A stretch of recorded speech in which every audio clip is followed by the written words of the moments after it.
What's good, Kaijudo fans? It's RiceTube, and today you're starting Season 2 here on my Kaijudo channel. So what am I going to be doing with my Kaijudo channel now that I've kind of effectively pushed Yu-Gi-Oh! Out of it? I'm going to be doing a lot of news, so when new stuff comes out about the game, I'm definitely going to be letting you know about that. Also, there's going to be cards discussions, decks discussions, and meta discussion. And I'll also be looking at some of the KMC coverage that I'll be doing here in Michigan.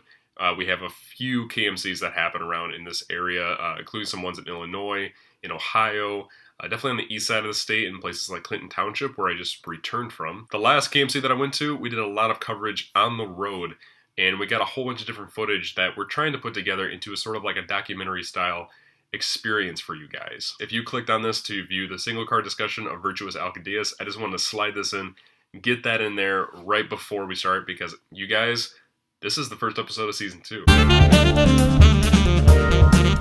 So what's good, Kaijudo fans? This is the singles card discussion of Virtuous Alcadeus, which you'll see right here. Oh, there we go. So, Virtuous Alcadeus. It is a level 6, 6,000 light creature that is a Skyforce champion. It has double breaker, so 2 shields, and this creature can't be banished while its power is more than 0. So when I first read this card, I was like, what?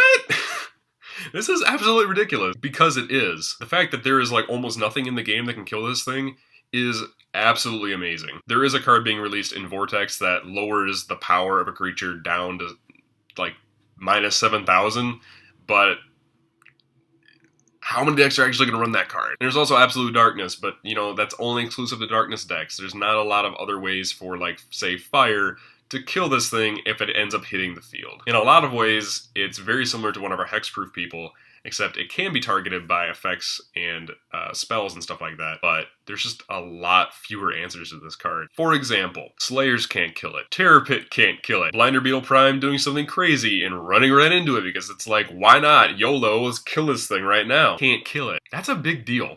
Those are some really powerful cards that are in the game state right now. Things like Targusher and Skullcutter, they can't kill it because they don't lower its power, they just try and banish it because of their Slayer abilities. Now, some people are going to be like, well, okay, there's still ways to get rid of this. And I completely agree. There are still ways to get rid of this card, which is what I think makes it such a healthy card that's still powerful, but not overpowered to the point where it's just absolutely ridiculous. You might be wondering what a few of those cards are. Some of the answers to this card are things like Root Trap and General Finbar, Piercing Judgment, things that like move it to a different place on the board, but they don't banish it. So yes, I mean, there's definitely ways for Law and Tempo to deal with this, but the fact that you might have to start running Root Trap more often, and Piercing Judgment might become more of a staple, and General Finbar might become more of a card you want to run because it gets rid of this card, Alcadeus is definitely influencing the meta, because it narrows your options down to a slight few. Now, of course, there's other cards that are coming out in Vortex that can deal with this card, including Veil Vortex. It's a Vortex from the Veil! Oh my god!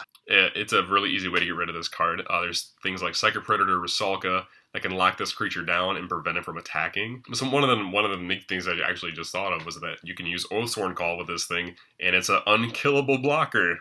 So there's a lot of neat things that can happen with this card, but there's also a lot of ways that you can deal with it. So is it a good card? Yes. Is it an overpowered card? No. Is it going to change the meta? Probably. So I'm giving this card a 4 out of 5. What? I mean, we don't have a rating system? I mean, that's just ridiculous. We should have a rating. It's a single card discussion. What do you mean we don't have? My editor is telling me that I can't give you a rating for the card because we actually don't have that set up. But if I were to give this a rating, it'd probably be 4 out of 5 because it's just that good. So guys, tell me what you guys think of Virtuous Alcadeus down in the comments below. Is it a good card? Is it overpowered? Do you think it's just the worst card to be on the planet? Tell me down below. If you guys are on the dojo, make sure you go down, hit the like button, hit subscribe. If you're on YouTube, comment, discuss, feel free to PM me. And here is my information for like stuff and things. Peace out, YouTube, and as always, stay crispy.